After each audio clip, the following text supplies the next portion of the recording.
Hello, everyone. I'm going to move my chair just a little bit so I don't have my back to Corley. Okay. So Arun did a great intro. I just wanted to give a little bit of an additional context to Corley's background. She actually is both a communicator and a public affairs expert. She spent a lot of time under the Obama administration with Secretary Clinton serving as a senior advisor in the US State Department, particularly in the Office of Public Diplomacy and Public Affairs. Prior to joining Patagonia, she was the managing director of Burson Marsteller and a vice president at Ralph Lauren. Corley's responsibilities cover both communications, but also key policy issues. So there's no better person to have a conversation today as it relates to Patagonia's new governance announcement. And for those that don't know, in September, Patagonia announced that a deal that was heralded by many as turning capitalism on its head by making the Earth the only shareholder. The Chouinard family announced the ownership of Patagonia is handed over to both a collective as well as a purpose trust for Patagonia. And it is heralded as a massive move forward for ethical business. So Corley, welcome to the room. I know you can't see everyone, but there's a big group here of 100 people maybe in the room, and also lots of people online who I know are keen to hear more about it. Maybe we can kick it off by, just from a broad strokes perspective, how did the deal come about? And give us a sense of the structure of the deal, why Patagonia made that announcement, made the decision, and would love to also hear your involvement in it as well, which sounds critical. Thank you, David, and thanks Provoke Media and Paul Holmes. Sorry that I can't be there in person, but it's great to be with y'all virtually. So yes, we made some news on September 14th with a new ownership structure for Patagonia. And in many ways, this was the result of decades of thinking and maybe pestering from the Chouinard family on what would happen when they weren't around, and what does the future of the company look like. And Yvon had really struggled. Yvon Chouinard, our founder, had really struggled with this. He was really close with Doug Tompkins, who is the founder of the North Face and Esprit, and Doug had encouraged him to do what he did and sell the company and give all the money away. But that never felt right. And so going through the pandemic, when a time when I think a lot of us sort of took another look at life and sort of thought a little bit more deeply about our legacy and sort of where things were headed, the Chouinards started to dig into this a bit more and became pretty insistent that our CEO and our board really do something about this. And eventually, two goals became really clear in what would eventually drive the structure that we announced on September 14th. And those two goals were around protecting the company, because as a business, our founders and our colleagues feel there is value in our company continuing to operate as a business, and a business that puts people and planet first. We think a lot of our impact in the world comes from operating as a for-profit business. And so one of the goals was to protect that. The second goal was to release more money now, immediately, to fight the climate and environmental crisis. We've paid what we call an earth tax since 1985, but our founders wanted to really up the ante here and to use the asset that they had available to them to be an engine to fight the climate crisis. So with those two goals in mind, Lots of conversations, two lawyers from our in-house team and a couple of advisors landed on this structure, which we don't think has ever been done before in its totality. Different pieces have been used, but to our knowledge, nobody's ever put them all together in the same way that we have. And that is that we are now owned by a purpose trust. So it's called the Patagonia Purpose Trust. And that purpose trust addresses that first goal, really locking in our mission and values, and a Hold Fast Collective, which is a new 501c4. And that C4 is going to take every dollar, that Patagonia makes that's not reinvested back into the business. And it will, which we are projecting to be about $100 million a year. It will take that money and it will use it to support efforts that are going after the root causes of the climate and ecological crisis. So that's a lot, but that's our new structure in a nutshell. And I think we'll get into this, but I was brought in earlier this year to figure out how to communicate and share this news. And it was quite a thing to be a part of, especially as a longtime communications professional and somebody who likes to sometimes create larger conversations around big issues.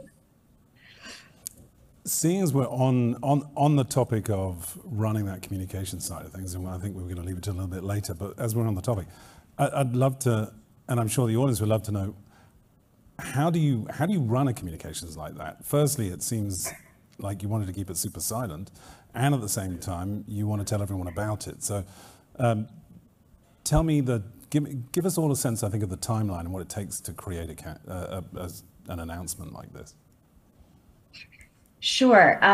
So when I was brought in earlier this year, the structure was in place, but the deal wasn't done yet. And it was very clear in those first conversations I was having about this, we were struggling with how to talk about it. And when our CEO and our general counsel shared the news with me, I mean, my first reaction was like, wait, do I have a job? What's going on? And what do you want me to do? And they were like, first, you can't tell anybody. And yes, you still have a job. And okay, that's an indication we need to figure out how to talk about this because the company's not going away. We just have new owners and the owners are this. And anyway, so it was, you can't tell anybody because we want everybody we needed this deal to get done first. We want people to find out at the same time.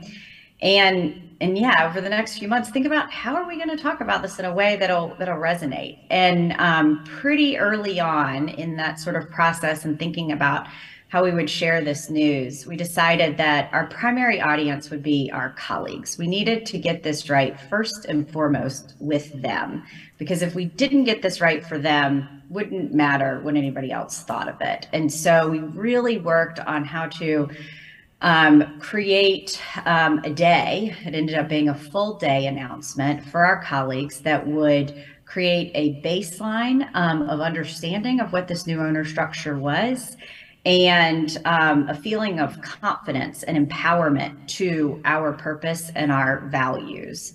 And we decided that it would be really fun. We use the word stoke a lot at Patagonia, and I'm not a Californian, so that word never rolls off the same way it does for some of my colleagues, but we wanted to create a lot of stoke in this announcement. And so that meant having as many people as possible find out at the same time. So we kept it really, really, really tightly held, this information.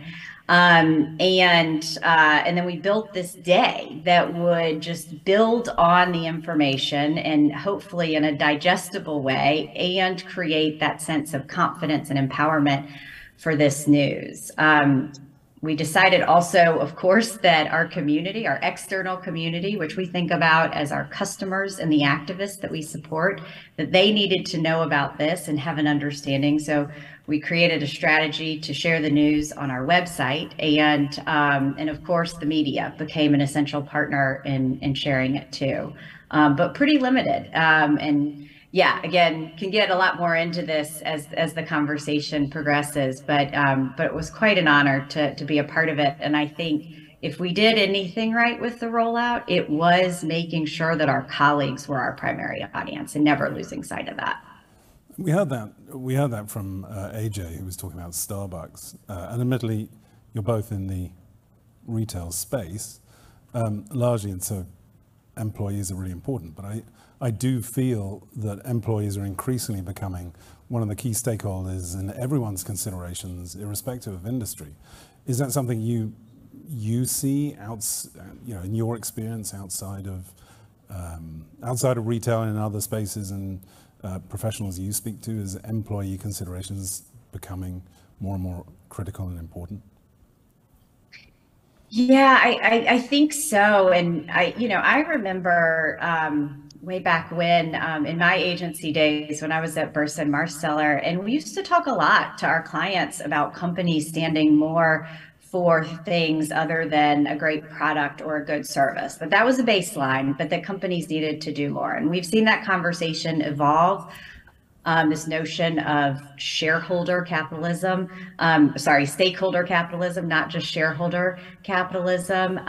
But I think the sort of latest iteration is to not just center people, but your own people in how you think and move things forward as a company.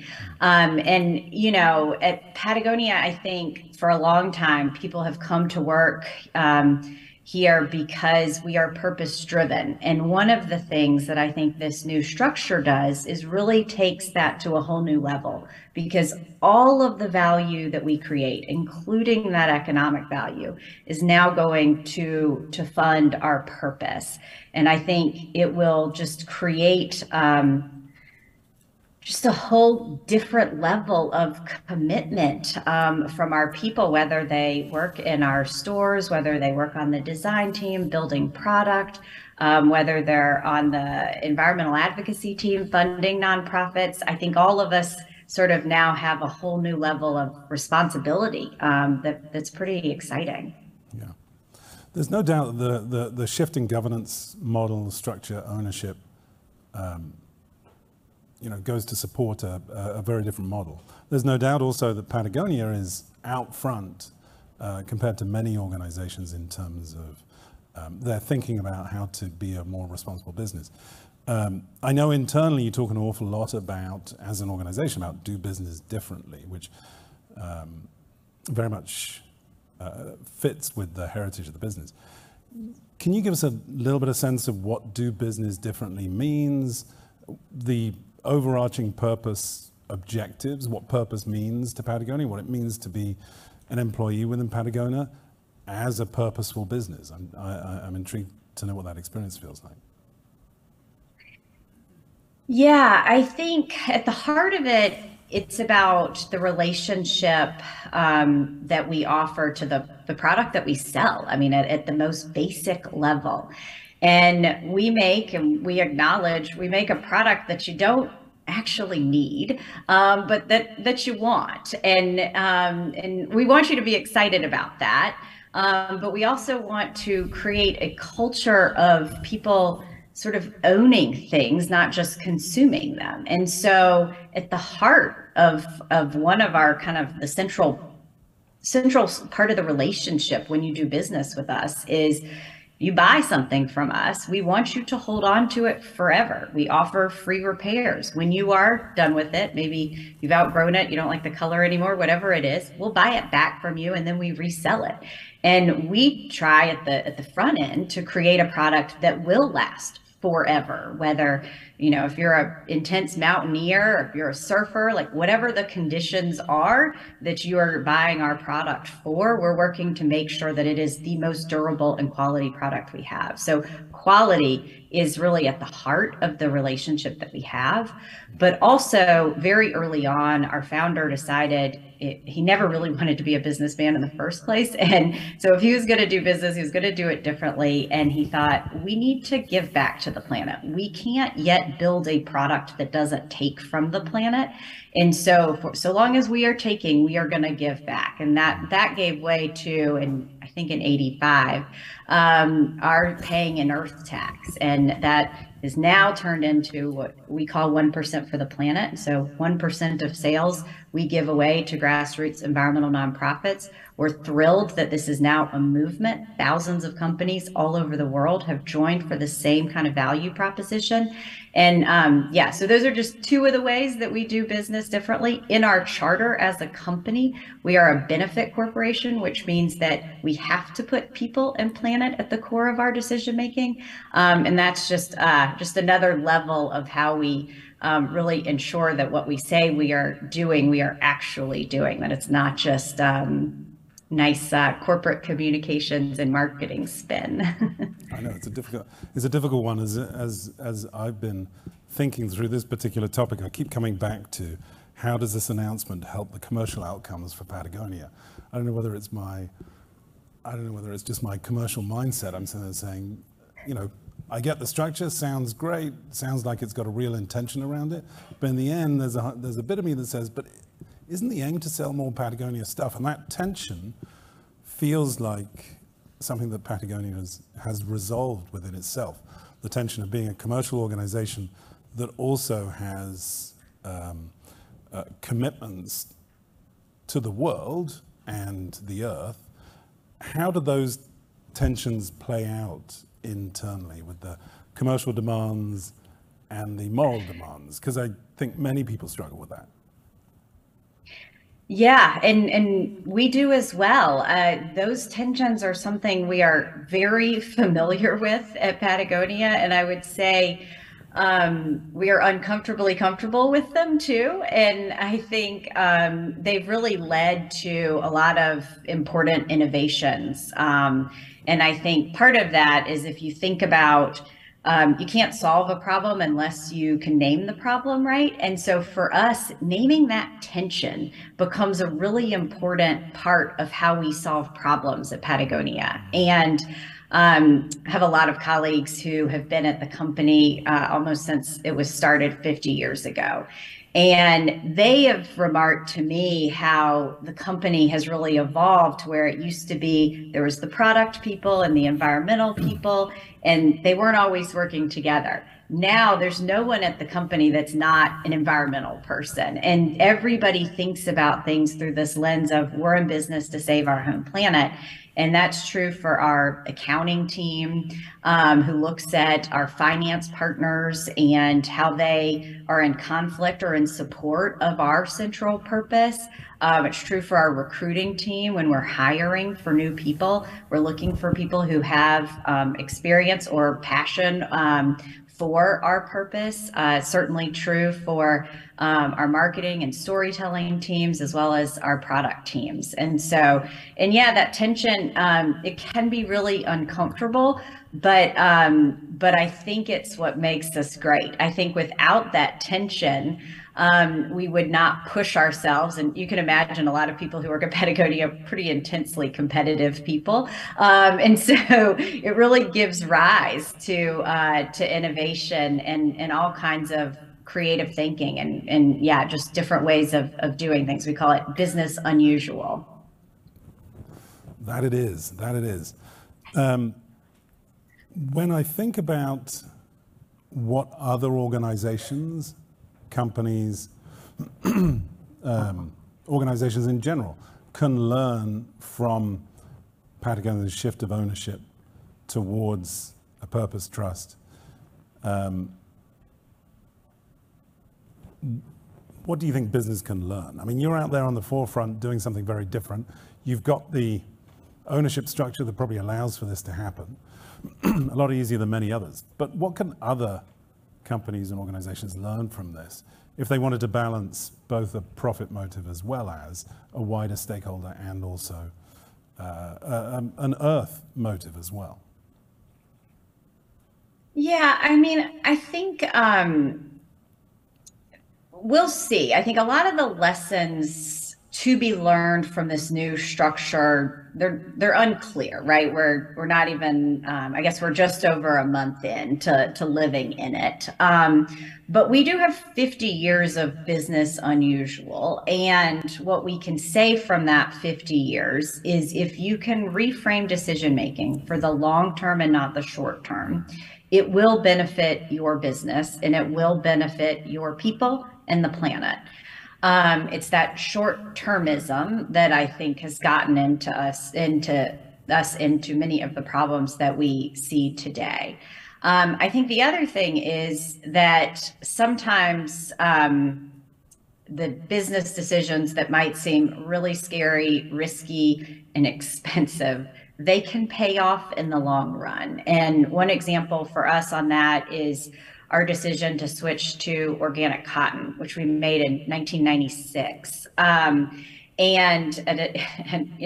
It was like really clear to our founder and our leadership team that conventional industrial ways of growing cotton were bad for our people. Literally, people were getting sick from some of the chemicals that the cotton was treated with in our stores. And it was really bad for the soil and for the planet. And so in, I think, like a little under 2 years' time, we've rebuilt a supply chain, and we've been fully organic ever since. And it was expensive, it was risky. It ended up being a really important differentiator for us. It was the right thing to do for the planet. And now we're helping to lead a whole new movement around regenerative organic agriculture, which takes that a step further.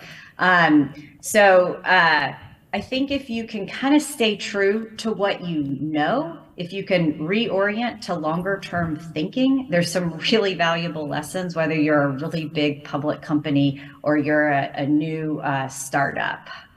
Yeah, great.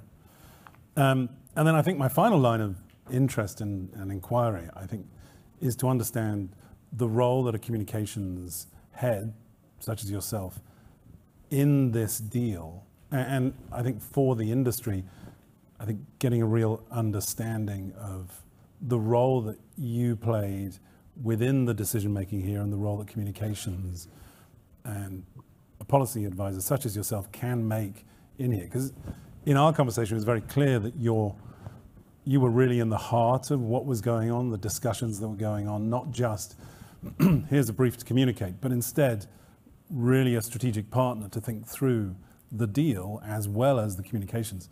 So as we all have and do amazing work and we continue to be a highly strategic industry, I'm, I guess, looking for more insights in terms of what it means to be at that board level discussion, the ownership level discussion, and get some insights in terms of how we as an industry can continue along those lines to be a really pivotal business advisor rather than just someone that's focused on making sure that we get column inches. Yeah, for sure. I think one of the things that I've observed really since the pandemic started, and it was part through the lens of the pandemic, it was part through the lens of the sort of overdue racial reckoning that our country was going through, and then also the polarizing times that we are living in, and so these overlapping crises, really hard to kind of keep everything straight with your day-to-day life, your job, and all these things happening on the outside, that communications professionals are just very well suited to advise the chairs, the board of your company, your CEOs, your presidents on the landscape. And I think because we are in this industry and we do know fact from fiction, we do understand what quality media and news coverage looks like. And if we pay attention to that, we can end up serving as not just communications advisors, but really strategic business advisors, because we are simply paying attention to what's going on. And we offer that lens that I think provides a nice complement to, your general counsel, to your finance team, to other business partners that are typically at the leadership table. And I just think, as for no other reason, also, we can identify risk and reputation opportunities because of this attention that we pay to the world going on around us. And so being able to navigate that and interpret that world, I think, holds a lot of promise for our industry and hopefully for this room today. Yeah, absolutely. And I think I've certainly seen it within the last 2-3 years. The role that many of us are playing is at a much more substantive level. And I've never seen so many CCOs take over even the marketing duties of an organization as we have over the last couple of years, as we see corporate narratives almost transcending any other type of narrative that's actually that needs to be created by the organization. Coralie, thank you very much.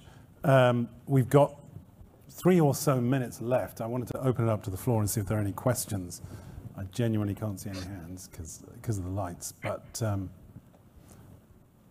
any questions for Coralie?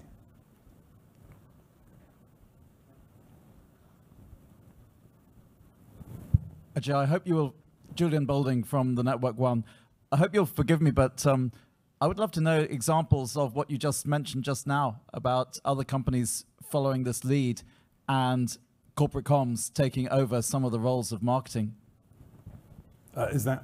It's to you. To you, that to me. question is really, if Corey doesn't mind, I'm just very interested to know some examples. Yeah, well, we've certainly seen it. The one that comes to mind is T-Mobile. So T-Mobile, I think, and I think you do have house brands and house of brands and a brand house. Someone like a T-Mobile in which there's a corporate brand as well as a consumer brand that actually owns the same brand. I think we're starting to see that happen quite a lot. So I can't remember names off the top of my head with a light shining in my eyes, but T-Mobile has certainly consolidated a lot of its communications and its marketing under the Chief Communications Officer. And there are lots of other examples as well.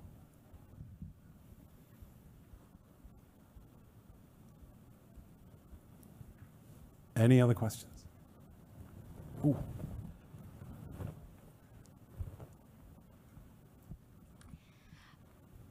So this is for Coralie. I'm curious, I know you mentioned that you wanted to make sure that your internal stakeholders were notified before releasing the news to the public. How did you make sure that they felt like they heard about it first and had time to digest while also containing the news? I'm just curious No, great question.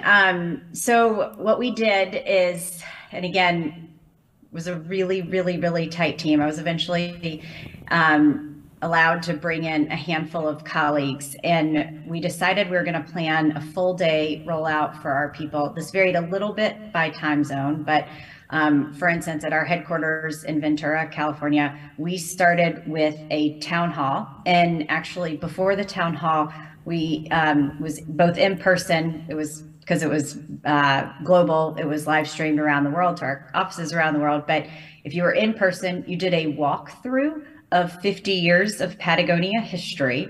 Then you sat down in your seat and you watched what we were called context clips. We had some B-roll footage of big global voices you would be familiar with talking about the urgency of the climate crisis and talking about this intersection of capitalism and climate and what was going on with that, because not everybody thinks about those two topics intersecting. Then we had a cold open by Trevor Noah, who recorded just a really short video that we were using to build that stoke, to get people excited. We didn't want him to reveal the news, but to get people pretty close to, wow, something big is about to happen.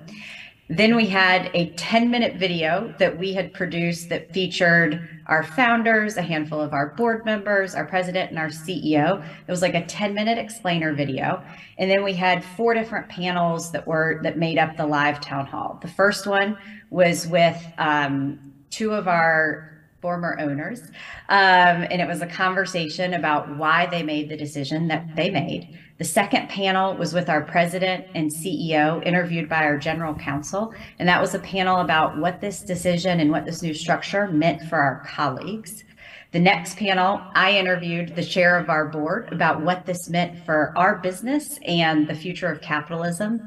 And then the last one was a panel with two of our board members about what this meant for the future of our planet.